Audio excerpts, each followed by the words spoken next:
Hello everyone, welcome to my YouTube channel. So polity का second part आपका आज शुरू हो रहा है। कल मैंने आप लोगों को काफ़ी क्वेश्चन कराए थे। अभी देखते हैं सेकंड पार्ट में कितना कवर कर सकते हैं। अगर हो जाएगा तो आज ही ख़त्म कर देंगे, अदरवाइज़ आप लोगों का जो है इससे हम कल की क्लास में कंप्लीट कर ही देंगे। सो फर्स्ट क्वेश्चन है, राज्यसभा की सदस्य हैं 2020 में। तो इनमें से 2020 के अकॉर्डिंग अगर बात करते हैं राज्यसभा के सदस्य कौन थे, तो यहाँ पर आपका आंसर हो जाएगा प्रदीप टमटा और अनिल बलूनी जी। दोनों ही ऑप्शन आपका क्या हो जाएगा, सी।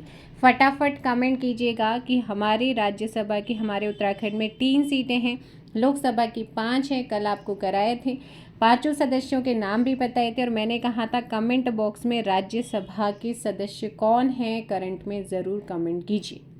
वर्तमान में कितने सदस्य लोकसभा के लिए केंद्र शासित प्रदेश से चुने जा सकते हैं?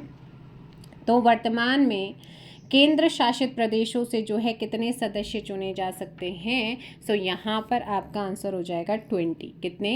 20 हैं। नेक्स्ट क्वेश्चन पे चलते हैं। भारतीय संसद की लोकलेखा समिति के अध्यक्ष को कौन मनोनीत करता है? भारतीय संसद की लोकलेखा समिति के अध्यक्ष को कौन मनोनीत करता है, आपसे पूछा गया है। सो ये किया जाता है किसके द्वारा? लोकसभा अध्यक्ष के द्वारा, ऑप्शन ए। नेक्स्ट क्वेश्चन आता है कि निम्नलिखित में से कौन संसद के दोनों सदनों की जो है कार्यवाही में भाग ले सकता है? दोनों कार्रवाई में भाग लेता है, लेकिन मतदान का अधिकार, वोटिंग का अधिकार इनको नहीं होता है। महान्यायवादी, ऑप्शन डी। राष्ट्रीय आपदा प्रबंधन प्राधिकरण का अध्यक्ष कौन है? राष्ट्रीय आपदा प्रबंधन प्राधिकरण का अध्यक्ष आपसे पूछा गया है और इसका अध्यक्ष कौन होता है? प्राइम मिनिस्टर होते हैं, ऑप्शन डी। लोकलेखा समिति के अध्यक्ष के जो अध्यक्ष होते हैं उनकी नियुक्ति कौन करता है? तो लोकलेखा समिति के अध्यक्ष की नियुक्ति किसके द्वारा की जाती है? ये की जाती है लोकसभा के अध्यक्ष के द्वारा। किसके द्वारा? लोकसभा के अध्यक्ष के द्वारा नियुक्ति होती है। अगला क्वेश्चन है, निम्नलिखित में से संविधान का कौन सा अनुच्छेद संसद को नए राज्यों के गठन की शक्ति प्रदान करता है? तो नए राज्यों के गठन का प्रावधान कौन से अनुच्छेद के तहत संसद को प्राप्त है? ऑप्शन सी, अनुच्छेद 3। किसके तहत है? अनुच्छेद 3 के तहत यहाँ पर संसद को प्राप्त है।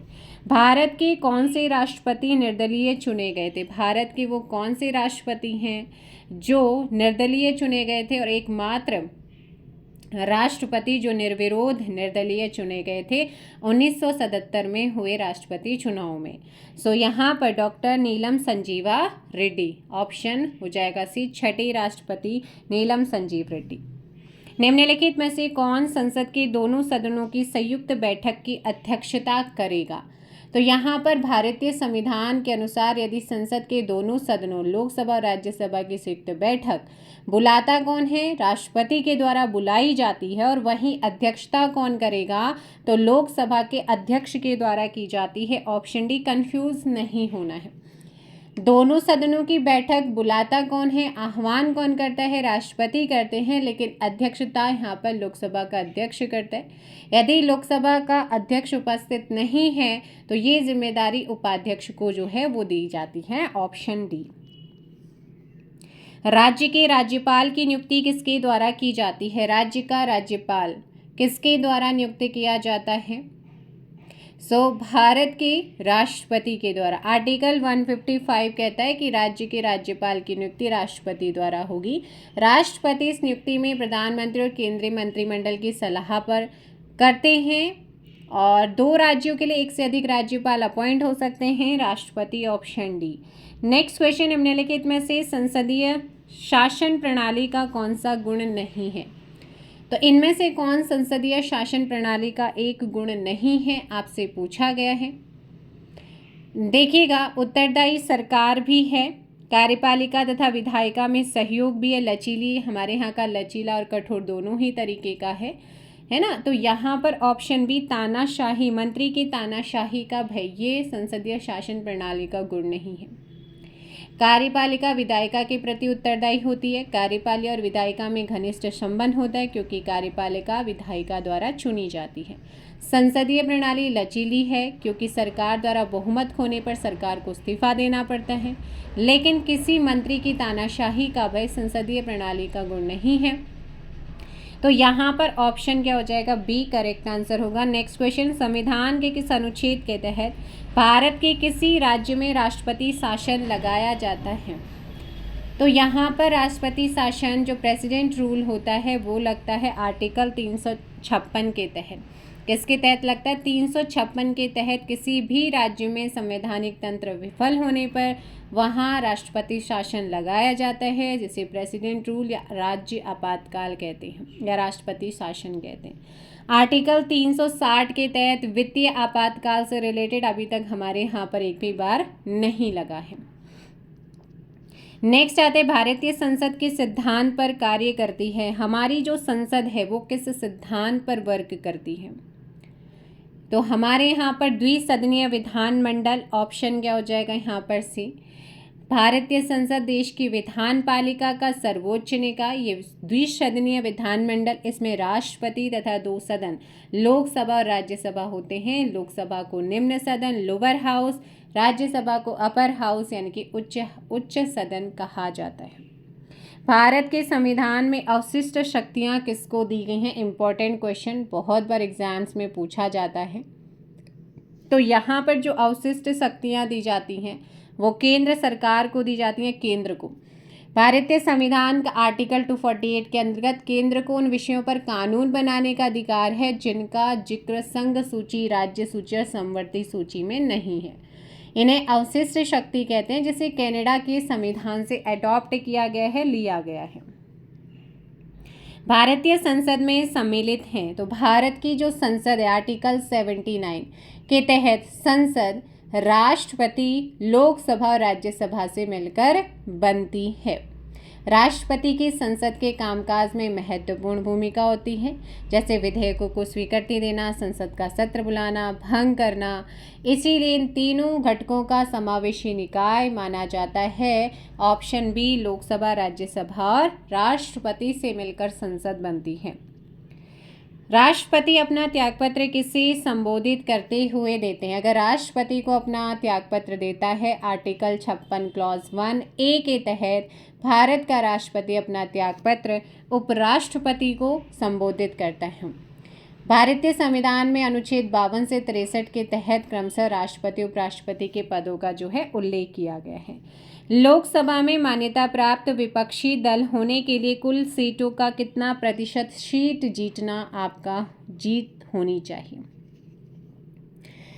सीट जीतना ज़रूरी है, आपसे पूछा गया है। अभी 543 निर्धारित सीटें हैं संसदीय नियमों के अकॉर्डिंग। लोकसभा में विपक्षी दल का दर्जा पाने के लिए किसी भी पार्टी को कुल सीटों में से कम 10% अर्थात 55 सीटें होनी ज़रूरी हैं। ऑप्शन यहाँ पर बी आपका आंसर होगा। नेक्स्ट क्वेश्चन आते हैं, ऊपरी सदन के सदस्य का कार्यकाल होता है, यानी कि हमारा जो अपर हाउस होता है ना, राज्यसभा, ऊपरी सदन के सदस्यों का कार्यकाल होता है 6 वर्ष का। कितने का होता है? 6 वर्ष का। राज्यसभा हमारे एक स्थायी परमानेंट निकाय है, ये कभी भंग नहीं हो सकता। इसके सदस्य हर दूसरे वर्ष चक्रीय तरीके से क्या होते हैं? सेवानिवृत्त होते रहते हैं। धन विधेयक पारित होता है। धन विधेयक अनुच्छेद 110 में आर्टिकल 110 में धन विधेयक को परिभाषित किया गया और उससे आर्टिकल 109 में इसके पारित होने से संबंधित विशेष प्रक्रिया का उल्लेख है, जिसके अनुसार धन विधेयक केवल लोकसभा में प्रस्तुत किया जा सकता है। राज्यसभा को सिफारिशें देने के लिए केवल 14 दिन का समय मिलता है। अगर वो राज्यसभा 14 दिन के भीतर धन विधेयक को वापस नहीं करती है तो उसे दोनों सदनों के द्वारा पारित माना जाता है। सो ऐसे में आपका आंसर क्या हो जाएगा? ऑप्शन ए लोकसभा में पेश किया जाता है। 110 में धन विधेयक को परिभाषित किया है, 109 में उसके पारित होने से संबंधित जो प्रोसेस है उसका उल्लेख किया गया। संसदीय सरकार जिस सिद्धांत पर कार्य करती है वह है, संसदीय सरकार जो होती है जिस सिद्धांत पर काम करती है वो कौन सा है? आपको बताया था ना कि हमारे यहाँ पर विधायिका और कार्यपालिका में घनिष्ठ संबंध होता है। है ना। संसदीय प्रणाली में कार्यपालिका मंत्रिपरिषद विधायिका संसद का एक हिस्सा होता है और इसके सदस्यों का चयन विधायिका के द्वारा किया जाता है। तो यहाँ पर ऑप्शन सी होगा। भारत की संसद में शून्यकाल शुरू होता है, इम्पोर्टेंट है। भारतीय संसद में शून्यकाल यानी कि दोपहर के 12 बजे से शुरू होता है, ऑप्शन बी। संसद के दोनों सदनों में यह प्रश्नकाल के तुरंत बाद शुरू होता है। इस काल के दौरान सदस्य बिना किसी पूर्व सूचना के महत्वपूर्ण मुद्दों को उठा सकते हैं। उन मुद्दों को किसी भी मंत्री को उत्तर देने के लिए कहा जा सकता है, इसीलिए इसे क्या कहते हैं, प्रश्न उत्तर सत्र भी कहा जाता है ना। शून्यकाल के अलावा इसे प्रश्न उत्तर सत्र के नाम से भी जाना जाता है। नेक्स्ट है, भारत के राष्ट्रपति के चुनाव संबंधी विवाद का निपटारा कौन करता है। भारत की राष्ट्रपति के चुनाव संबंधी जो विवाद होते हैं, इन विवादों का निपटारा कौन करता है। बहुत बार एग्जाम्स में पूछा गया है और इसका आंसर हो जाएगा सर्वोच्च न्यायालय। कौन करता है, सर्वोच्च न्यायालय को अधिकार है। भारत में राज्यसभा के लिए 12 सदस्यों का मनोनयन करता है कौन। अनुच्छेद 80 के तहत भारत के राष्ट्रपति द्वारा राज्यसभा के लिए 12 सदस्यों का मनोनयन किया जाता है और ये सदस्य अलग अलग क्षेत्र में विशेष योग्यता रखने वाले लोग, जैसे साहित्य, विज्ञान, कला और सामाजिक सेवाएं इत्यादि। सो राष्ट्रपति के द्वारा क्या होते हैं, मनोनीत किए जाते हैं। नेक्स्ट क्वेश्चन है, राज्यसभा में कितने सदस्य मनोनीत किए जाते हैं। अभी जस्ट आपको बताया था कि राज्यसभा में जो है कितने सदस्य राष्ट्रपति के द्वारा मनोनीत होते हैं। 12 सदस्य राष्ट्रपति के द्वारा मनोनीत किए जाते हैं। भारत के उपराष्ट्रपति को इनके द्वारा चुना जाता है। भारत के उपराष्ट्रपति को किस चीज़ के कैसे चुनते हैं। सो आर्टिकल 66 के तहत उपराष्ट्रपति पद के निर्वाचन का उल्लेख है। उपराष्ट्रपति का निर्वाचन संसद के दोनों सदनों के सदस्यों से मिलकर बनने वाले निर्वाचक गण के द्वारा आनुपातिक प्रतिनिधित्व पद्धति के अनुसार एकल संक्रमणीय मत के द्वारा होता है। सो यहाँ पर आंसर हो जाएगा संसद के दोनों सदनों के सदस्यों द्वारा। और ये जो आपका भारत का कोई भी नागरिक जो है 35 वर्ष की आयु पूरा कर चुका हो, अगर आपको उपराष्ट्रपति बनना है और राज्यसभा का सदस्य निर्वाचित होने की योग्यता रखता हो, तो आप क्या कर सकते हैं, उपराष्ट्रपति के चुनाव में भाग ले सकते हैं। राज्यसभा में अधिकतम डैश सदस्य हो सकते हैं।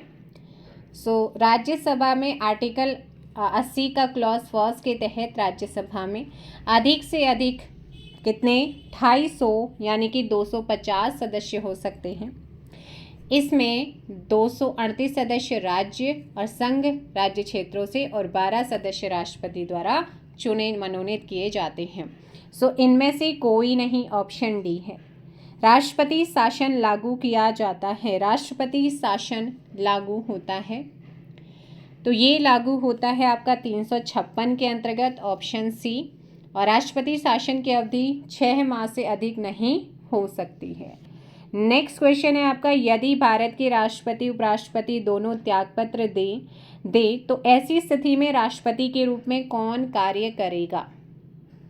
तो ऐसी स्थिति में सर्वोच्च न्यायालय के मुख्य न्यायाधीश राष्ट्रपति के रूप में काम करते हैं जब तक कि नया राष्ट्रपति न चुना जाए, ऑप्शन सी।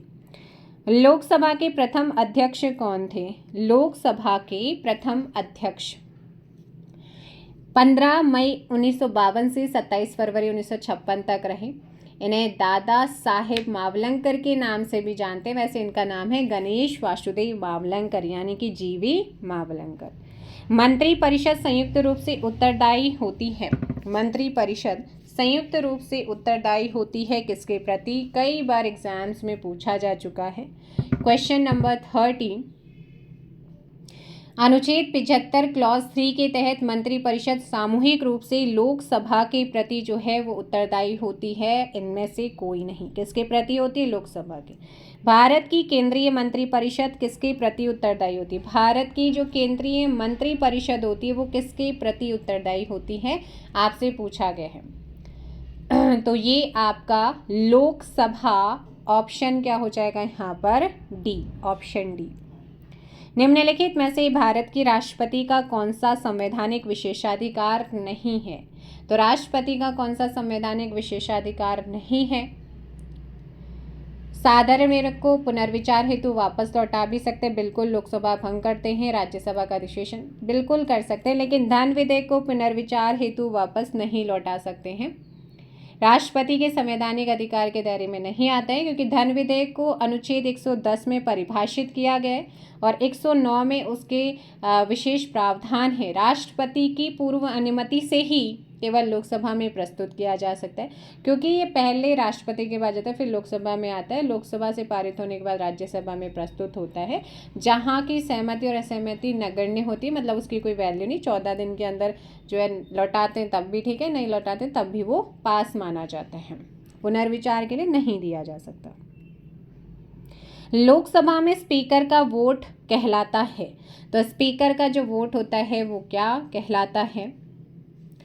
कास्टिंग वोट कहलाता है। देखिए, लोकसभा में लोकसभा का अध्यक्ष द्वारा सामान्यतः वोट नहीं दिया जाता है, लेकिन किसी प्रस्ताव पर पक्ष और विपक्ष में पड़े वोटों की गिनती इक्वल होती, बराबर हो जाती है, तब वो अपना निर्णायक मत देते हैं, और उस निर्णायक मत को क्या कहते हैं? कास्टिंग वोट, अर्थात निर्णायक वोट कहा जाता है।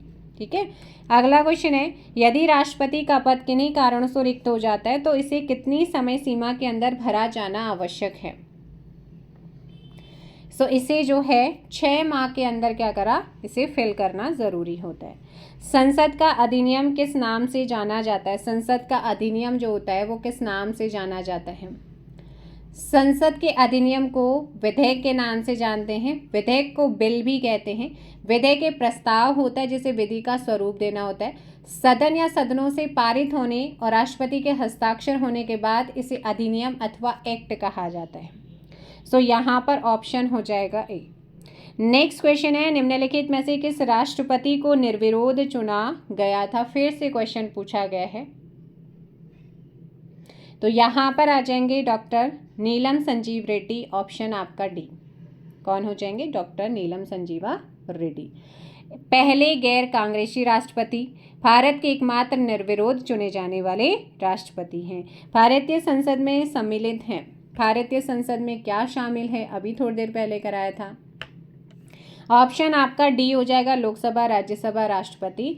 और अधिकतम लोकसभा सदस्यों की संख्या कितनी हो सकती है? 550, उससे ज़्यादा नहीं। और राज्यसभा में अधिकतम सदस्य संख्या 250, यहाँ पर ध्यान रखना है। नेक्स्ट क्वेश्चन आते हैं, किस राष्ट्रपति की स्वीकृति के पश्चात उत्तरांचल अर्थात उत्तराखंड राज्य अस्तित्व में आया था? और 27वें राज्य के रूप में गठन, हिमालयी राज्यों में 11वें राज्य के रूप में गठन हुआ था। यहाँ पर KR नारायण, और ये 10वें राष्ट्रपति थे भारत के। ऑप्शन हो जाएगा आपका सी। राज्यसभा के राष्ट्रपति का चुनाव किस निर्णायक मंडल के द्वारा किया जाता है? राज्यसभा के सभापति का चुनाव किस निर्णायक मंडल के द्वारा किया जाता है? तो बताया था संसद के समस्त सदस्यों के द्वारा। ऑप्शन आपका डी हो जाएगा। नेक्स्ट क्वेश्चन आता है कि कोई विधेयक कानून का स्वरूप लेता है जब वह, कोई विधेयक, कोई बिल कानून का स्वरूप कब लेगा? जब कोई विधेयक दोनों सदन अर्थात लोकसभा, राज्यसभा से पारित हो जाए, उसके बाद राष्ट्रपति के हस्ताक्षर हो जाते हैं, तब वो आपका क्या बन जाता है? कानून का स्वरूप ले लेता है। Option B. अगला क्वेश्चन यहाँ पर आता है, जब एक विधेयक पर संसद के दोनों सदनों में मतभेद उत्पन्न हो गया हो तो वह मतभेद किसके द्वारा दूर किया जाता है?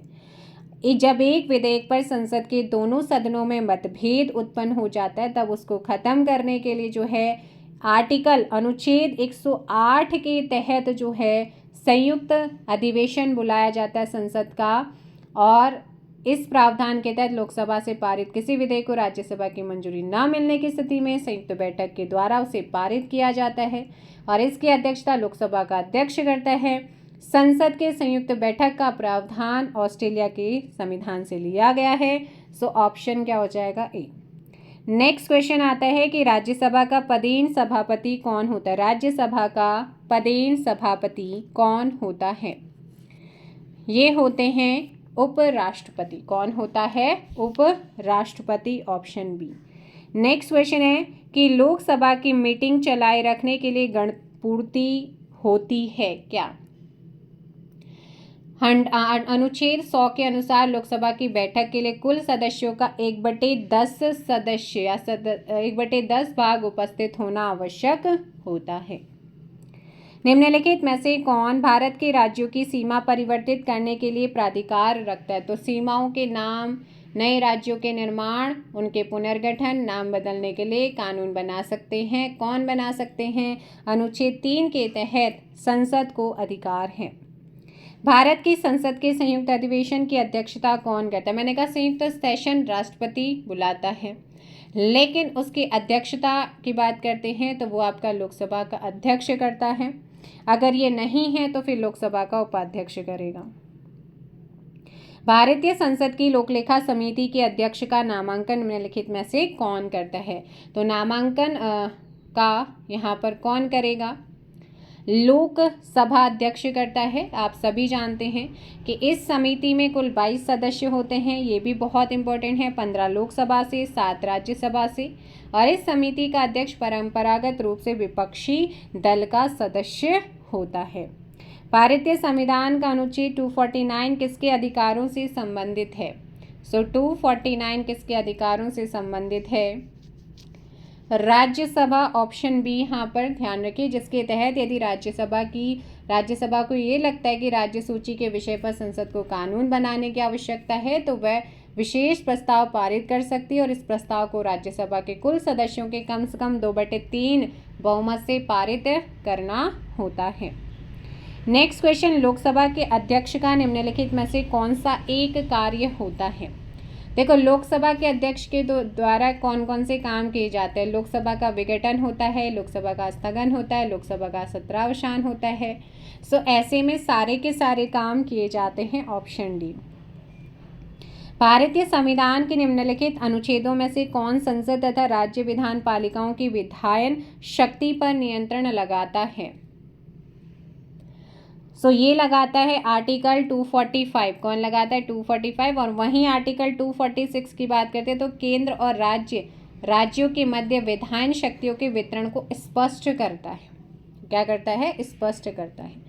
तो यहाँ पर ऑप्शन बी हो जाएगा। नेक्स्ट है, जब राष्ट्रपति एक विधेयक को अनुच्छेद 111 के अंतर्गत पुनर्विचार हेतु वापस करते हैं तब वे निम्नलिखित में से किस निषेधाधिकार का प्रयोग करते हैं?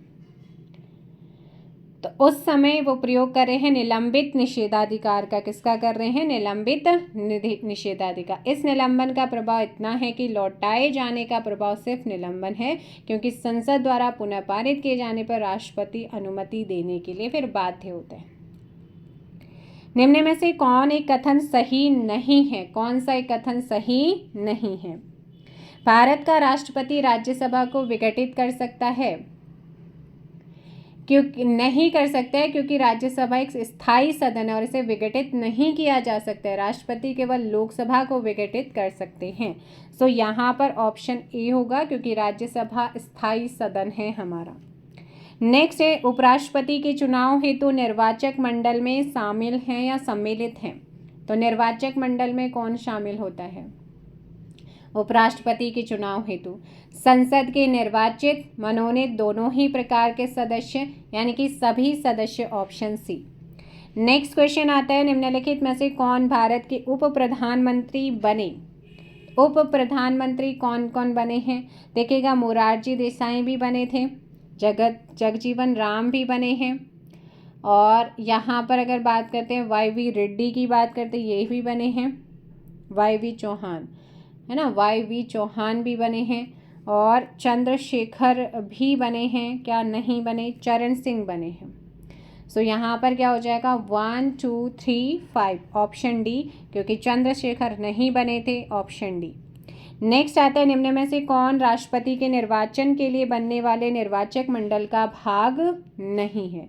तो राष्ट्रपति के निर्वाचन में आर्टिकल 54 में राष्ट्रपति के निर्वाचन का उल्लेख है, जिसमें संसद के दोनों सदन, लोकसभा राज्यसभा के सिर्फ निर्वाचित सदस्य, राज्य विधानसभा के निर्वाचित सदस्य, राष्ट्रीय राजधानी क्षेत्र दिल्ली और पुडुचेरी के निर्वाचित सदस्य। अब दिल्ली और पुडुचेरी को 70वें संशोधन अधिनियम 1992 के द्वारा जो है इनके सदस्यों को शामिल किया गया, सिर्फ निर्वाचित सदस्य। तो राष्ट्रपति के निर्वाचन में संसद और राज्यों की विधान सभाओं के मनोनीत सदस्य, राज्य विधान परिषद के सदस्य, निर्वाचित मनोनीत, ये जो है इसमें शामिल नहीं होते हैं। और ना ही दिल्ली और पुडुचेरी विधानसभाओं के मनोनीत सदस्यों को इसमें शामिल भी नहीं किया जाता, सिर्फ निर्वाचित को किया जाता है। सो ऐसे में ऑप्शन क्या हो जाएगा यहाँ पर, क्या हो जाएगा, सी। इसमें कौन नहीं ले सकते, विधानसभाओं के निर्वाचित, राज्यसभा के निर्वाचित, राज्यों की विधानसभाओं के निर्वाचित, विधान परिषद के निर्वाचित। विधान परिषद शामिल ही नहीं होती है क्योंकि किसी राज्य में विधान परिषद है और सिर्फ 6 में है। नीचे 2 वक्तव्य दिए गए हैं, एक को कथन ए, दूसरे को कारण कहा गया है, कूट की सहायता से उत्तर देने। केंद्रीय मंत्री प्रधानमंत्री के द्वारा बर्खास्त किए जा सकते हैं। और क्यों? क्योंकि केंद्रीय मंत्री की नियुक्ति राष्ट्रपति के द्वारा प्रधानमंत्री की राय पर की जाती है। तो यहाँ पर देखिएगा दोनों ही सही हैं और आर जो है वो ए का बिल्कुल सही स्पष्टीकरण है। नेक्स्ट क्वेश्चन आता है 50 से, किसी भी राज्य के मुख्यमंत्री बने बिना ही भारत के प्रधानमंत्री निम्न में से कौन बने हैं? तो इनमें से एक तो भाई चंद्रशेखर थे। कौन थे? एक चंद्रशेखर थे और फिर दूसरे कौन थे? मनमोहन सिंह थे, है ना। तो चंद्रशेखर और मनमोहन सिंह, ऑप्शन डी हो जाएगा। क्या हो जाएगा? Option D. नेक्स्ट क्वेश्चन, निम्न में से किसे संसदीय विशेषाधिकार प्राप्त नहीं है? संसदीय विशेषाधिकार किसको प्राप्त नहीं है? संसदीय विशेषाधिकार केवल संसद, लोकसभा, राज्यसभा के सदस्यों को प्राप्त, जिनका उपयोग वे स्वतंत्र रूप से कार्य करने के लिए करते हैं। सो यहाँ पर राष्ट्रपति नहीं होगा, है ना। भारत की राष्ट्रपति के अधिकार प्राप्त नहीं है क्योंकि राष्ट्रपति संसद का सदस्य तो है लेकिन वह कार्यपालिका का प्रमुख नहीं, प्रमुख होता क्योंकि क्या है वो कार्यपालिका का प्रमुख है, इस वजह से उनको प्राप्त नहीं है। ऑप्शन बी हो जाएगा। लोकलेखा समिति में राज्यसभा के निम्न में से कितने सदस्य होते हैं? आपको मैंने बताया था लोकसभा में टोटल 22 सदस्य होते हैं जिसमें से 15 लोकसभा से, 7 राज्यसभा से होते हैं। यहाँ पर ऑप्शन बी हो जाएगा। क्या है, आपसे क्या पूछा गया है कि राज्यसभा के तो कितने होते हैं? 7 सदस्य होते हैं। और इस समिति का काम सरकारी खर्चों का हिसाब किताब को जांचना, भारत के नियंत्रक महालेखा परीक्षक कैग की रिपोर्ट की जांच करना होता है। नेक्स्ट क्वेश्चन है, निम्नलिखित में से किसी राज्य सूचना आयोग के सदस्यों को नियुक्त करने का अधिकार प्राप्त है? किसको प्राप्त है? राज्य के राज्यपाल को। किसको है? राज्य सूचना आयोग के सदस्यों को नियुक्त करने का अधिकार जो है वो किसको होता है? राज्यपाल को होता है। राज्यपाल इनकी नियुक्ति और समिति की सिफारिश पर करते हैं जिनमें राज्य के मुख्यमंत्री, विपक्ष के नेता व मंत्रिमंडल का एक नामित मंत्री शामिल होता है। नेक्स्ट क्वेश्चन यहाँ पर आता है 60, निम्न में से कौन सा अनुच्छेद संसद को संवैधानिक संशोधन का अधिकार प्रदान करता है? तो इसमें एक भाग 20 है, हमारे संविधान में भाग 20 जिसमें आर्टिकल 368 है। ऑप्शन आपका ए हो जाएगा, जिसके तहत संसद को संवैधानिक संशोधन का अधिकार है। 2 प्रकार से संशोधन होता है, एक विशेष बहुमत के द्वारा और विशेष बहुमत और राज्यों की सहमति से दूसरा। राज्यसभा को भंग करने की शक्ति निम्नलिखित में से किसके पास है? इनमें से किसी के पास भी नहीं है क्योंकि राज्यसभा स्थायी सदन होता है, इसे कभी भी भंग नहीं किया जा सकता। हालांकि इसके 1/3 सदस्य हर 2 वर्ष में रिटायर्ड होते हैं और नए सदस्य फिर चुने जाते हैं। भारत में नए राज्यों के गठन का अंतिम अधिकार निम्न में से किसके पास है? तो भारत में नए राज्यों के गठन, या फिर से तीसरी बार क्वेश्चन आया, उनके राज्यों का गठन, सीमाओं में परिवर्तन, उनके नाम बदलना अनुच्छेद 3 में वर्णन किया गया है, संसद को अधिकार है। Option A. लोकसभा की अनुमान समिति का कार्यकाल होता है, इसमें 30 सदस्य होते हैं जो केवल लोकसभा से चुने जाते हैं। उनका चुनाव लोकसभा के सदस्यों के द्वारा आनुपातिक प्रतिनिधित्व प्रणाली के आधार पर होता है। ये समिति बजट अनुमानों की जांच, वित्तीय संसाधनों के बेहतर उपयोग के लिए सुझाव देती है और ये आपकी 1 वर्ष के लिए होती है। कितना होता है? इसका गठन प्रतिवर्ष 1 वर्ष के लिए किया जाता है। Option A. नेक्स्ट है, संविधान संशोधन संबंधी विधेयक पेश किया जाता है। संविधान संशोधन विधेयक अधिनियम संबंधी विधेयक जो होता है ना, संशोधन संबंधी विधेयक को पेश किया जाता है कहाँ पे? आर्टिकल 368 के तहत पेश किया जाता है। इसे संसद के किसी भी सदन, लोकसभा या राज्यसभा, किसी में भी पेश किया जा सकता है। तो यहाँ पर ऑप्शन सी होगा। और राष्ट्रपति इस विधेयक को वीटो नहीं कर सकते, उन्हें अनिवार्य रूप से मंजूरी देनी ही होती है। नेक्स्ट क्वेश्चन आता है, निम्न में से किसको राष्ट्रपति अपना त्यागपत्र संबोधित करता है? अभी थोड़ी देर पहले बताया भी था। ऑप्शन बी हो जाएगा उपराष्ट्रपति को, और उपराष्ट्रपति के बाद दूसरा सर्वोच्च प्राधिकारी अगर वो नहीं है तब। नेक्स्ट है कि निम्नलिखित में से कौन एक भारतीय राष्ट्रपति लोकसभा के अध्यक्ष भी रह चुके हैं? 1967 से 69 तक ये अध्यक्ष के पद पर रहे। भारत के छठे एकमात्र निर्दलीय चुने जाने वाले। ऑप्शन आपका बी गैर कांग्रेसी। नेक्स्ट क्वेश्चन है, भारतीय संसद के पास निम्नलिखित शक्ति नहीं है। भारतीय संसद के पास कौन सी शक्ति नहीं है? देखिए, मंत्रिपरिषद द्वारा पेश किए गए प्रस्तावों पर वाद विवाद करना है, नए करों संबंधी प्रस्ताव पेश करने की, मंत्रिपरिषद द्वारा प्रस्तावित करों को कम करने की, मंत्रिपरिषद द्वारा प्रस्तावित करों को पारित करने से अस्वीकार करने की, कौन सी उनको प्राप्त नहीं है? तो यहाँ पर प्रस्तावों को कम करने की नहीं है। ऑप्शन आपका क्या हो जाएगा? सी। तो यहाँ पर क्या है कि विशेष रूप से कर लगाने, बढ़ाने, हटाने के प्रस्ताव के लोकसभा में पेश किए जाते हैं, परंतु उन्हें कार्यपालिका यानी कि मंत्रिपरिषद की अनुशंसा पर ही लाया जा सकता है। तो यहाँ पर ऑप्शन सी। भारतीय संविधान के किस अनुच्छेद के अंतर्गत राष्ट्रपति पर महाभियोग चलाया जा सकता है? इम्पीचमेंट लगाया सकता है, और इम्पीचमेंट किसी भी सदन में लाया जा सकता है। और यहाँ पर ऑप्शन डी आर्टिकल 61 के तहत लोकसभा का सदस्य अपने पद को धारण करता है कितने वर्ष के लिए? 5 वर्ष के लिए चुने जाते हैं। Option B. राष्ट्रपति की अनुशंसा पर लोकसभा को पहले भी भंग किया जा सकता है। जो विषय किसी भी सूची में सम्मिलित नहीं है उस संदर्भ में कानून बनाने का, तो जो किसी भी सूची में शामिल होने वाले अवशिष्ट शक्तियाँ कहते हैं, और उन पर कानून बनाने का अधिकार किसको होता है? संसद को अधिकार प्राप्त होता है। आर्टिकल 248 के तहत अवशिष्ट शक्तियों का उल्लेख किया गया है ना, तो वो केंद्र को प्राप्त है। संसद के 2 सत्रों के बीच अधिकतम अवधि का अंतराल कितना होता है? आर्टिकल 85 के तहत ये प्रावधान है कि संसद का प्रत्येक सत्र इस प्रकार आयोजित किया जाए कि 2 सत्रों के बीच अधिकतम 6 महीने से अधिक का अंतर ना हो। यहाँ पर ऑप्शन डी हो जाएगा। लोकसभा अध्यक्ष अपना इस्तीफा किसे संबोधित करता है? लोकसभा अध्यक्ष को अपना इस्तीफा देना है तो वो किसे देगा? ऐसे में वो अपना जो है लोकसभा के उपाध्यक्ष, आर्टिकल 94 के तहत लोकसभा अध्यक्ष अपना इस्तीफा लोकसभा के उपाध्यक्ष को देता है ना। तो यहाँ पर ऑप्शन सी हो जाएगा। क्या हो जाएगा? सी। और लोकसभा का उपाध्यक्ष अपना इस्तीफा किसे देता है? अध्यक्ष को संबोधित करके देता है। लोकसभा में सीट आरक्षित नहीं है, किसके लिए? लोकसभा में किसके लिए रिजर्व नहीं है? सो यहाँ पर ऑप्शन डी हो जाएगा। असम के स्वशासित जिलों के अनुसूचित जनजाति के लिए नहीं है ना। वैसे तो अब यहाँ पर अगर आप देखेंगे एंग्लो इंडियन है ना, एंग्लो इंडियन भी नहीं है। तो यहाँ पर एक तो आपका हो जाएगा सी एंड डी, बोथ आपका आंसर होगा।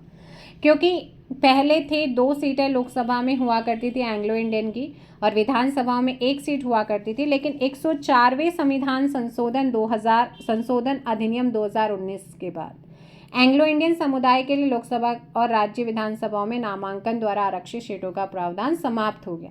तो यहाँ पर आंसर क्या हो जाएगा? सी एंड डी बोथ आपके क्या हैं? आंसर है। राज्यसभा का सभापति चुना जाता है।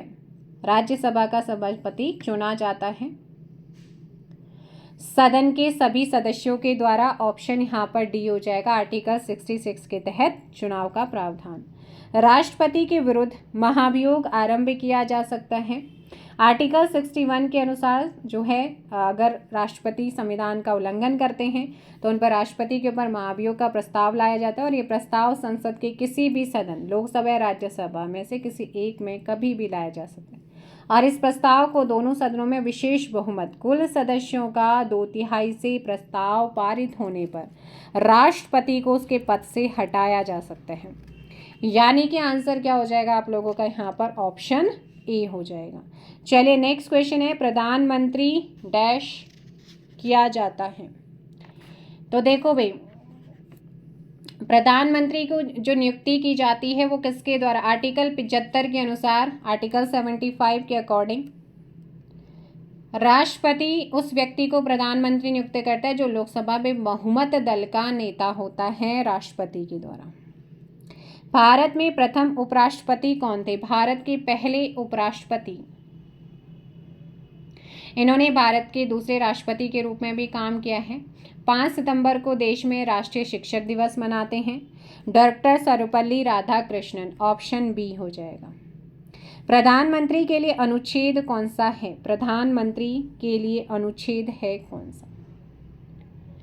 74 के तहत प्रधानमंत्री के पद को स्थापित किया गया। इस अनुच्छेद के तहत भारत की एक मंत्रिपरिषद होगी जिसका मुखिया प्रधानमंत्री होगा, जो भारत के राष्ट्रपति को सलाह और सहायता प्रदान करेगा।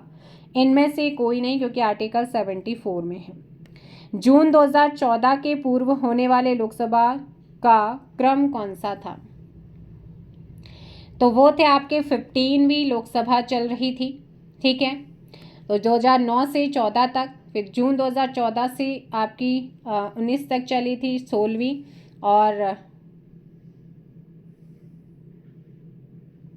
19 के बाद फिर आपकी चली थी 17वीं, और अभी वर्तमान में 18वीं चल रही, जो कि 2024 से 29 तक रहेगी।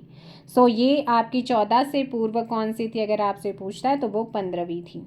कौन सी थी? 15वीं थी, ऑप्शन बी। नेक्स्ट क्वेश्चन है, लोकसभा की बैठक समाप्त की जा सकती है?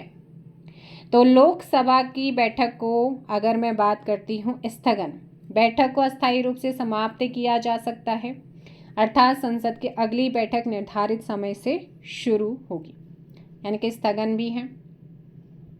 सत्रावसान, यह संसद के सत्र समापन की प्रक्रिया है जिसे राष्ट्रपति के द्वारा समाप्त किया जाता है।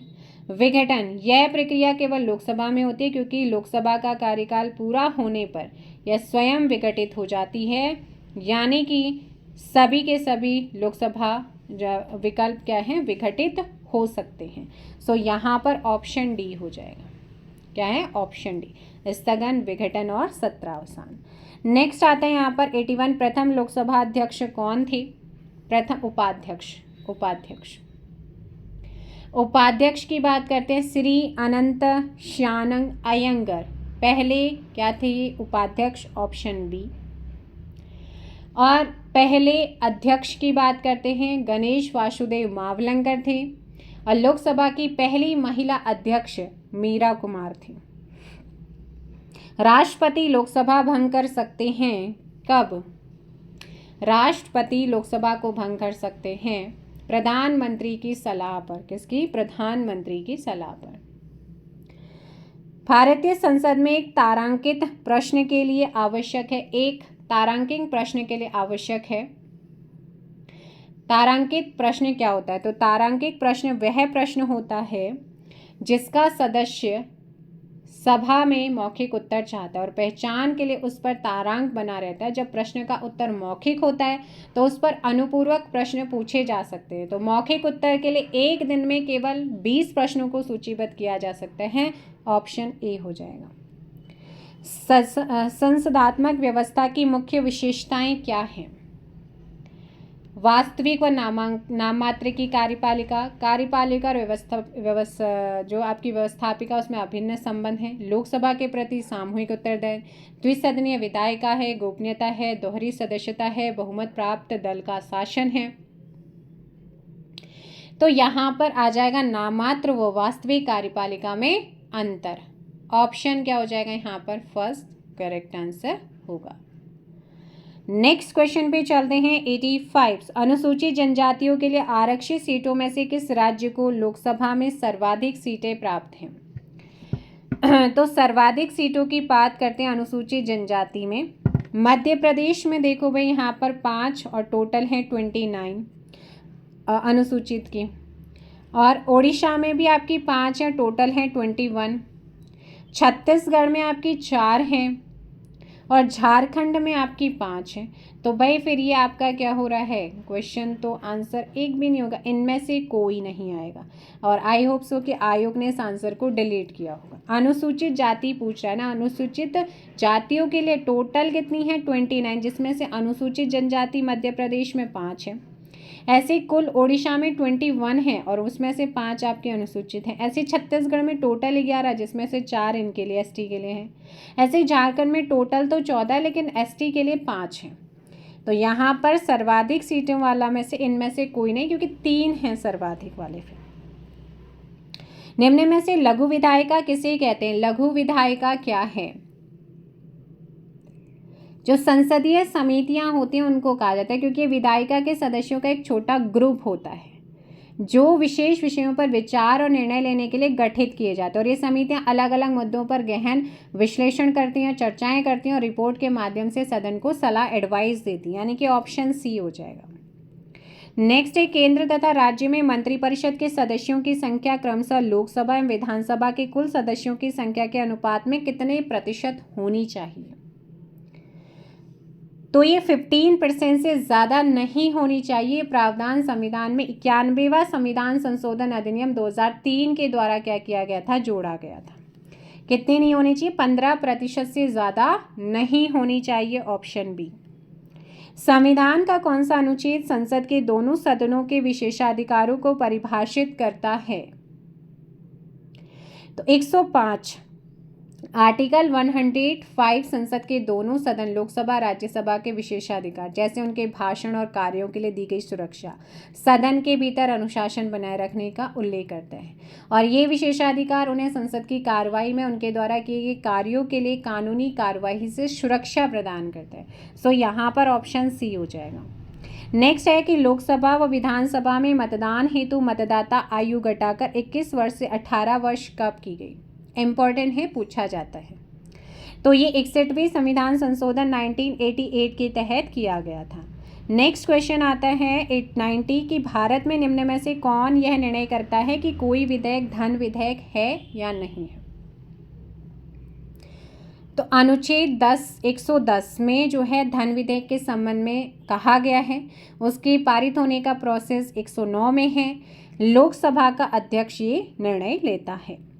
भारत का राष्ट्रपति मंत्रिपरिषद की सलाह को एक बार पुनर्विचार के लिए भेज सकता है। पुनर्विचार की यह व्यवस्था की गई है किस अधिनियम के थ्रू? तो ये किया गया था 44वें संविधान संशोधन अधिनियम 1978। ऑप्शन क्या हो जाएगा? ए। भारत का राष्ट्रपति मंत्रिपरिषद की सलाह को एक बार पुनर्विचार के लिए भेज सकता है, लेकिन पुनर्विचार सलाह को राष्ट्रपति को मानने के लिए बाध्य कर दिया गया। इसी संविधान संशोधन के माध्यम से राष्ट्रीय आपातकाल के संदर्भ में आंतरिक अशांति शब्द के स्थान पर सशस्त्र विद्रोह भी 44वें संविधान संशोधन अधिनियम 1978 के द्वारा ही जोड़ा गया। पूछा जाता है एग्जाम में। एक विधेयक धन विधेयक है या नहीं, इसका निर्णय भारत में कौन करता है? तो एक विधेयक धन विधेयक है या नहीं, इसका निर्णय लोकसभा का अध्यक्ष करता है, ऑप्शन बी। किसी विधेयक को धन विधेयक के रूप में अध्यक्ष द्वारा प्रमाण पत्र दिए जाने के बाद उसकी प्रकृति के प्रश्न पर न्यायालय में या किसी सदन में या राष्ट्रपति द्वारा विचार नहीं किया जाता। धन विधेयक केवल लोकसभा में प्रस्तुत किया जाता है। भारतीय संविधान के किस अनुच्छेद के अंतर्गत भारत का राष्ट्रपति वित्तीय आयोग का गठन करता है? इम्पोर्टेंट क्वेश्चन है। और यहाँ पर आता है आर्टिकल 280 ऑप्शन ए, और इसके अंतर्गत भी 280 क्लॉज फर्स्ट में राष्ट्रपति द्वारा नियुक्त किए जाने वाले अध्यक्ष और 4 अन्य सदस्यों से मिलकर वित्तीय आयोग बनता है। 27 नवंबर 2017 को एन.के. सिंह को 15वें वित्तीय आयोग का अध्यक्ष बनाया गया था। पहले वित्तीय आयोग के अध्यक्ष 1951 में कौन थे? के.सी. नियोगी थे। निम्नलिखित या निम्नांकित में से किसे भारत के राष्ट्रपति पर महाभियोग लगाने का अधिकार है? आर्टिकल 61 के तहत कहीं पर भी क्या है, ये वैसे जो आपके महाभियोग है एक अर्ध न्यायिक प्रक्रिया है, ये भी आप ध्यान रखिएगा। ये संसद के दोनों सदनों को ये अधिकार है। ऑप्शन क्या हो जाएगा? ए यहाँ पर करेक्ट आंसर होगा।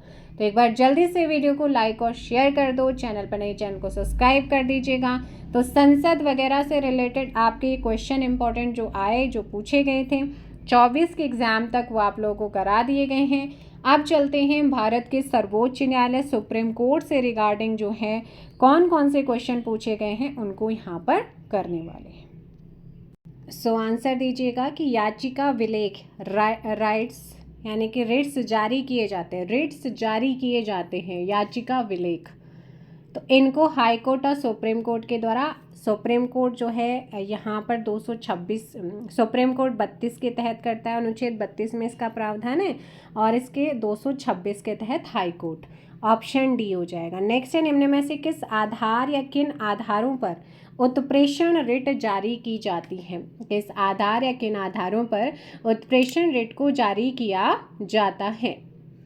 तो यहाँ पर आपने ध्यान रखना है कि उत्प्रेषण रिट एक न्यायिक आदेश होता है जिसे उच्चतम न्यायालय और उच्च न्यायालय अपने अधीनस्थ न्यायालय व अर्ध न्यायिक संगठनों के द्वारा दिए गए निर्णय की समीक्षा के लिए जारी किया जाता है। ये रिट अधिकारिता की त्रुटि, अभिलेख में प्रकट त्रुटि या प्राकृतिक न्याय का उल्लंघन करने पर की जाती है। तो यहाँ पर क्या हो जाएगा? ऑप्शन डी हो जाएगा।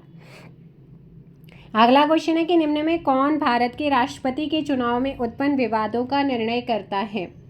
आर्टिकल 71 के तहत भारत के राष्ट्रपति के चुनाव से रिलेटेड विवादों के लिए सर्वोच्च न्यायालय जो है वो अपना अंतिम निर्णय लेने का अधिकार होता है। तो यहाँ पर ऑप्शन बी हो जाएगा।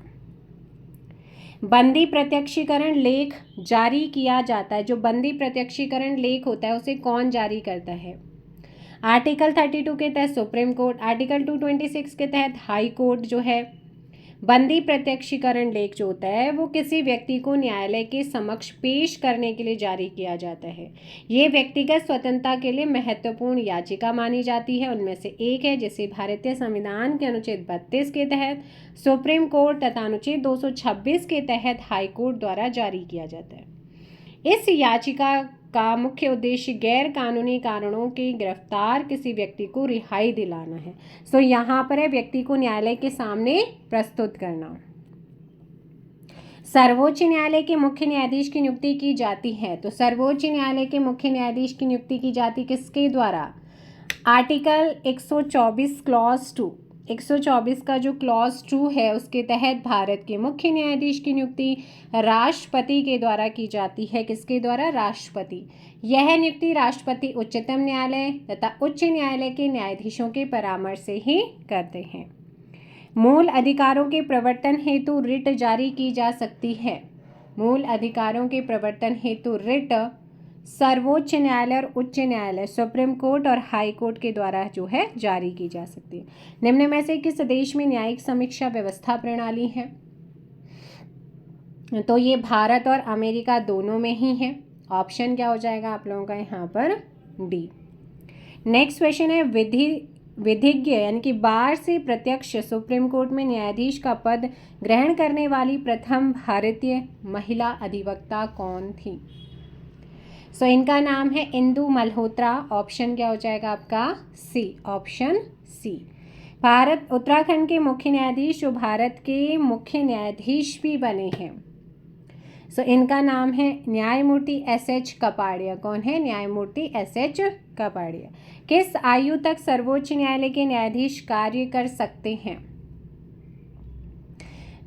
तो यहाँ पर आप लोग ध्यान रखिएगा 65 वर्ष। क्या हो जाएगा? 65 वर्ष की आयु तक अपने पद पर बने रहते हैं।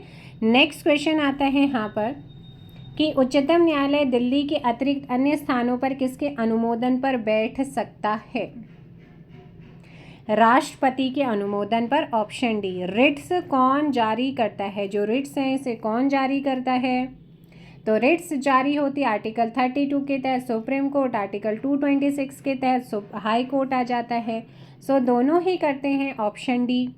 नेक्स्ट क्वेश्चन है, न्यायालय द्वारा न्यायिक पुनर्वालोकन का अधिकार किससे संबंधित है? न्यायालय द्वारा न्यायिक पुनर्वालोकन का अधिकार किससे संबंधित है? 13 कानून अथवा कार्यकारी आदेश की संवैधानिकता के निर्धारण हेतु। यहाँ पर याद रखना आर्टिकल 13, 32, 226 के द्वारा उच्चतम न्यायालय, उच्चतम न्यायालय, उच्चतम एवं उच्च न्यायालय को दिया जाता है। न्यायिक पुनर्वलोकन हमारे संविधान में अमेरिका से लिया है। न्यायिक पुनर्वलोकन का अधिकार कानून अथवा कर्मचारी आदेश को संवैधानिकता के निर्णायक या निर्धारण हेतु जो है वो उससे रिलेटेड है। भारतीय संविधान का गार्जियन किसे कहा जाता है? अभिभावक। भारतीय संविधान का अभिभावक यानी कि गार्जियन किसको कहते हैं? भारत के उच्चतम न्यायालय को। ऑप्शन क्या हो जाएगा? ए। नेक्स्ट, इसे भारत के संविधान का संरक्षक भी कहा जाता है। न्यायिक पुनर्वलोकन की शक्ति संबंधित है।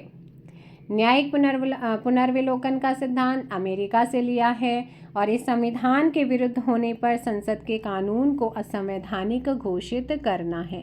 तो यहाँ पर ऑप्शन डी क्या हो जाएगा? करेक्ट आंसर होगा। और ये जो ना केंद्र और राज्य सरकार दोनों पर ही लागू होती है। निम्न में से किस देश के संविधान से भारत के सर्वोच्च न्यायालय का न्यायिक पुनर्वलोकन का अधिकार लिया गया है? सो ये हमने कहाँ से लिया हुआ है? अमेरिका, संयुक्त राज्य अमेरिका के संविधान से। निम्न में से उच्च न्यायालय तथा सर्वोच्च न्यायालय दोनों के न्यायाधिकरण क्षेत्र में क्या होता है? तो दोनों में ही मौलिक अधिकारों का क्या होता है? संरक्षण। ऑप्शन आपका बी हो जाएगा। न्यायिक पुनर्वलोकन की उत्पत्ति सर्वप्रथम कहाँ हुई थी? इसकी उत्पत्ति सर्वप्रथम कहाँ पर हुई थी? आपसे पूछा गया है। न्यायिक पुनर्वलोकन की उत्पत्ति सर्वप्रथम कहाँ हुई? तो ये आपका क्या हो जाएगा? Option B. क्या हो जाएगा?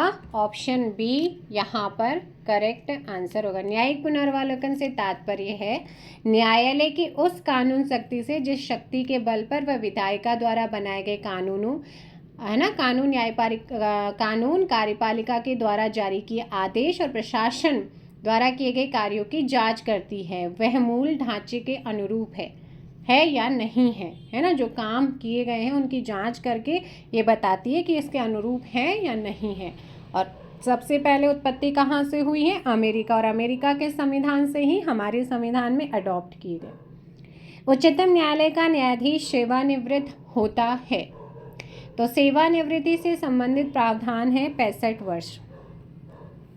भारतीय संविधान निम्नलिखित में से किस न्यायालय में तदर्थ न्यायाधीशों की नियुक्ति की व्यवस्था करता है? अनुच्छेद 127 के तहत भारत के मुख्य न्यायाधीश द्वारा सर्वोच्च न्यायालय में एक तदर्थ न्यायाधीश की नियुक्ति का प्रावधान है। ये नियुक्ति सर्वोच्च न्यायालय के किसी भी सत्र को आयोजित करने या जारी रखने के लिए स्थायी न्यायाधीशों के गणपूर्ति की कमी के दौरान की जाती है।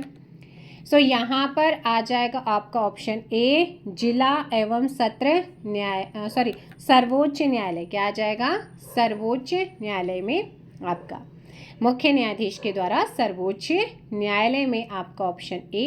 भारतीय संविधान में तदर्थ न्यायाधीशों की नियुक्ति का जो प्रावधान है वो फ्रांस की न्यायिक प्रणाली से क्या है? प्रेरित है। यहाँ पर आपका ऑप्शन हो जाएगा। ठीक है, नेक्स्ट क्वेश्चन पे चलते हैं। सर्वोच्च न्यायालय में तदर्थ न्यायाधीशों की नियुक्ति भारतीय संविधान के किस अनुच्छेद में की जा सकती है या की गई है? तो ये नियुक्ति का प्रावधान आर्टिकल 127 में है। भारतीय संविधान के किस अनुच्छेद में न्यायिक पुनर्वलोकन की शक्ति दी गई है? तो न्यायिक पुनर्वलोकन की शक्ति भारतीय संविधान के अनुच्छेद 13 में है। यह शक्ति 32 और 226 को भी प्राप्त है। इन ऑप्शंस के अकॉर्डिंग क्या हो जाएगा? ए यहाँ पर सही होगा। सर्वोच्च न्यायालय के न्यायाधीशों का वेतन कम किया जा सकता है। सर्वोच्च न्यायालय के न्यायाधीशों का वेतन कम किया जा सकता है कब? आपका वित्तीय आपातकाल के दौरान। हालांकि वित्तीय आपातकाल आर्टिकल 360 राष्ट्रपति के द्वारा होता है, लेकिन अभी तक तो हमारे यहाँ पर लगाया नहीं गया। एडमिरल्टी कोर्ट के मुख्य न्यायाधीश को क्या कहा जाता है? एडमिरल्टी कोर्ट के मुख्य न्यायाधीश को क्या कहा जाता है? तो ये आपके समुद्री कानूनों से संबंधित मामलों की सुनवाई करता है। ये कोर्ट आमतौर पर उच्च न्यायालयों के अंतर्गत आते हैं, इसलिए इन कोर्टों के न्यायाधीश उच्च न्यायालय के मुख्य न्यायाधीश ही होते हैं। यहाँ पर ऑप्शन हो जाएगा सी। एडमिरल्टी कोर्ट का काम समुद्री जहाज़ों से जुड़े विवाद, समुद्री दुर्घटनाएं, समुद्री डकैती आदि के मामलों की सुनवाई करने से। अधिकार परीक्षा क्यू वारंटो क्या है? एक संवैधानिक रिट है, आप सभी जानते हैं। उच्चतम और उच्च न्यायालय द्वारा 5 प्रकार की रिट जारी होती है: बंदी प्रत्यक्षीकरण, परमादेश, प्रतिषेध, उत्प्रेक्षण और अधिकार परीक्षा, यानी कि क्यो वारंटो यहाँ पर। तो ये एक क्या हो जाएगा यहाँ पर? ऑप्शन सी एक रिट है जो सार्वजनिक पद के दुरुपयोग और अवैध कब्जे को रोकने के लिए उपयोग की जाती है। यह रिट केवल उच्चतम न्यायालय और उच्च न्यायालय के द्वारा ही जारी होती है। न्यायिक पुनर्विलोकन सिद्धांत भारत के संविधान में आधारित है। तो ये विधि द्वारा स्थापित प्रक्रिया क्या है? विधि द्वारा स्थापित प्रक्रिया है जो संविधान की वैधता और नागरिकों के अधिकारों की सुरक्षा सुनिश्चित करता है। अमेरिका में विधि की सम्यक प्रक्रिया का सिद्धांत लागू है, जिसमें न्यायालय यह भी जांचता है कि कानून निष्पक्ष, न्याय संगत और उचित है कि नहीं है। तो फिर यहाँ पर आपका आंसर हो जाएगा विधि। सो यहाँ पर आंसर हो जाएगा ऑप्शन सी। नेक्स्ट क्वेश्चन है, भारत के उच्चतम न्यायालय का उद्घाटन किस तिथि को हुआ था? तो भारत के उच्चतम न्यायालय का उद्घाटन 28 जनवरी 1950। ऑप्शन क्या हो जाएगा आपका? बी करेक्ट आंसर यहाँ पर होगा। इसका कार्यालय दिल्ली के चैम्सफोर्ड क्लब में स्थित था, बाद में से स्थायी भवन में स्थानांतरित किया गया। और 124 से 147 तक, अनुच्छेद 124 से 47 तक सर्वोच्च न्यायालय के गठन, कार्य, अधिकार क्षेत्र का प्रावधान है। गैर कानूनी अवरोध के लिए निम्नलिखित में से कौन सा रिट न्यायालय के द्वारा जारी किया जाता है? तो गैर कानूनी अवरोध के लिए हैबियस कार्पस किसी व्यक्ति की गैर कानूनी हिरासत या अवरोध के खिलाफ जारी होता है। इसका उद्देश्य ये होता है ये सुनिश्चित करना कि किसी भी व्यक्ति को अवैध रूप से हिरासत में नहीं रखा जाए, उसे तुरंत न्यायालय के सामने प्रस्तुत किया जाए। तो हैबियस कार्पस। उच्चतम न्यायालय का न्यायाधीश सेवानिवृत्त होता है। सो सेवानिवृत्त जो है वो 65 वर्ष, और उच्च न्यायालय के न्यायाधीशों की सेवानिवृत्ति आयु 62 वर्ष और जिला न्यायाधीशों के जो है वो 60 वर्ष है। तो यहाँ पर ऑप्शन डी हो जाएगा। संविधान की व्याख्या को सुनने के लिए माननीय उच्चतम न्यायालय के कितने न्यायाधीश की आवश्यकता होती है? तो इसके लिए यहाँ पर आप ध्यान रखिएगा 145 आर्टिकल अनुच्छेद 145 के अकॉर्डिंग संविधान की व्याख्या से जुड़े किसी भी मामले की सुनवाई के लिए उच्चतम न्यायालय में न्यूनतम 5 न्यायाधीशों के पीठ यानी कि बेंच की आवश्यकता होती है। Option A. निम्न में से भारतीय उच्चतम न्यायालय के किस न्यायाधीश पर महाभियोग लगाया गया? तो ये 1993 में सर्वोच्च न्यायालय के न्यायाधीश वी रामास्वामी, ऑप्शन ए, अब तक पहले और अंतिम न्यायाधीश हैं जिन पर अपने पद का दुरुपयोग करने और सरकारी धन का दुरुपयोग करने के आरोप के फलस्वरूप महाभियोग की प्रक्रिया शुरू की गई थी। हालांकि कांग्रेस इस प्रक्रिया में भाग न लेने के कारण ये प्रस्ताव पारित नहीं हो पाया था। अगला क्वेश्चन, किस अनुच्छेद द्वारा उच्चतम न्यायालय को अभिलेख न्यायालय बनाया गया है? किस अनुच्छेद द्वारा उच्चतम न्यायालय को अभिलेखीय न्यायालय बनाया गया है? कोर्ट ऑफ रिकॉर्ड्स बोला जाता है इसे। आर्टिकल 129, ऑप्शन सी है ना, अर्थात इसे अपने निर्णय और आदेश को संरक्षित रखने का अधिकार है। इस रिकॉर्ड का साक्ष्य के रूप में उपयोग किया जाता है। इसके साथ ही उच्चतम न्यायालय को स्वयं की अवमानना के लिए दंडित करने का भी अधिकार है। नेक्स्ट है कि भारत के संविधान का कौन सा अनुच्छेद उपबंध करता है कि भारत के उच्चतम न्यायालय द्वारा घोषित विधि भारत के क्षेत्र के भीतर के सभी न्यायालयों पर आबद्ध होगी? सो ये है आप लोगों का आर्टिकल 141, ऑप्शन ए। और आर्टिकल 139A स्थानांतरण और समानता सुनिश्चित करता है। 138 क्षेत्राधिकार को परिभाषित करता है न्यायालयों के। इसके अलावा यहाँ पर आता है 142, तो न्याय को पूर्णता प्रदान करने के लिए उच्चतम न्यायालय की शक्ति का परिचायक होता है। उच्चतम न्यायालय द्वारा किस वाद में सार्वजनिक स्थान पर धूम्रपान को प्रतिबंधित किया गया है? तो एक वाद आया था मुरली एस देवड़ा बनाम भारत संघ 2001, ऑप्शन आपका बी। और इस मामले में उच्चतम न्यायालय ने सार्वजनिक स्थानों पर धूम्रपान को प्रतिबंधित किया और इस बात में न्यायालय ने सार्वजनिक स्थलों पर धूम्रपान करने से गैर धूम्रपान करने वाले व्यक्तियों के स्वास्थ्य पर पड़ने वाले गंभीर प्रभाव को अनुच्छेद 21 के तहत जीवन के अधिकार का उल्लंघन माना था। किस मामले में उच्चतम न्यायालय द्वारा जो है भा-द-स की धारा 303 यानी की हत्या को दोषी मानते हुए आजीवन कारावास को असंवैधानिक घोषित किया। तो ये किया था आपका ऑप्शन है मिट्ठू सिंह बनाम पंजाब राज्य, ऑप्शन ए। जब न्यायालय को लगता है कि कोई व्यक्ति ऐसे पद पर नियुक्त हो गया जिस पर उसका कोई कानूनी हक नहीं है, तब न्यायालय उसे उस पद पर कार्य करने से रोक सकता है। किसके द्वारा? तो ये रोका जा सकता है किसके थ्रू? अधिकार परीक्षा के द्वारा, ऑप्शन डी यहाँ पर आंसर होगा। नेक्स्ट क्वेश्चन है, भारत के सर्वोच्च न्यायालय की स्थापना कब की गई थी? भारत के सर्वोच्च न्यायालय की स्थापना 1947 में भारत आज़ाद हुआ।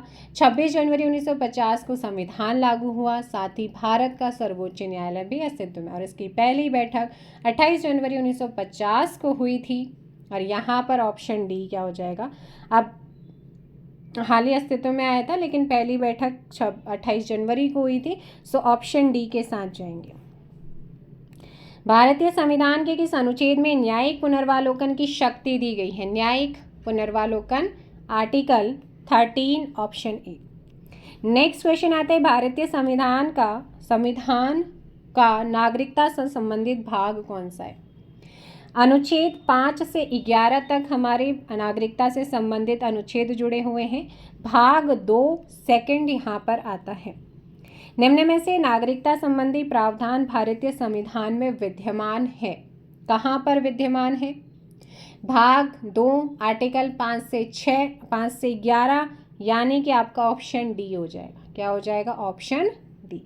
नेक्स्ट क्वेश्चन है आपका कि भारत में राष्ट्रीय राजनीतिक दल के रूप में मान्यता के संबंध में निम्नलिखित में से कौन सा कथन सही नहीं है? तो यहाँ पर ये आपके स्टेटमेंट हैं और देखिएगा, भारत में राष्ट्रीय राजनीतिक दल के रूप में मान्यता के संबंध में कुछ शर्तें।